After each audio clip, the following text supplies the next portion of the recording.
I think the biggest thing to remember is that the purity culture of the 90s was very toxic. Middle schooler out and putting a purity ring on their finger and telling them to remember to keep this on your finger so that you stay pure until you get married is definitely not the way to go about it, because that invokes shame and that says, you're only pure if you don't do these things. And I think that we have to get beyond the purity conversation, because purity is a posture of our heart.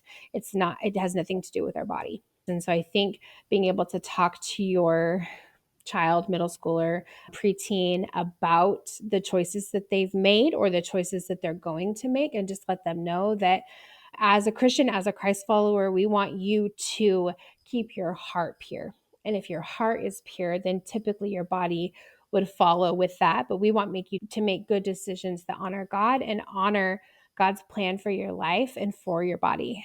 And so instead of just putting that, don't have sex until you get married, that purity culture that says don't, rather than we love you and we want you to know that you can come to us and talk to us about anything. Our dream for you, our wish for you is that you would stay pure with your body until you're married.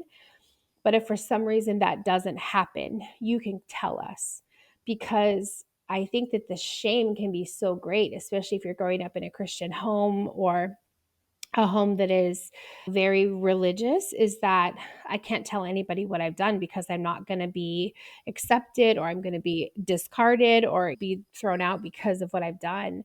And so, as a parent, letting your child know, I'm not giving you an excuse or a reason to go do these things, but I'm telling you that if it happens, I love you and God still loves you.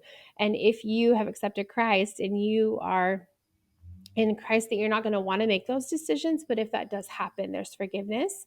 And your dad and I are here, I'm here, however that works.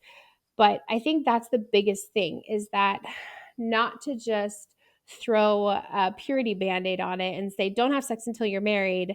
Here's this purity ring, or here's this purity necklace, or here's this, I'm going to take you on this date and we're going to talk about this, and then you're never going to have sex.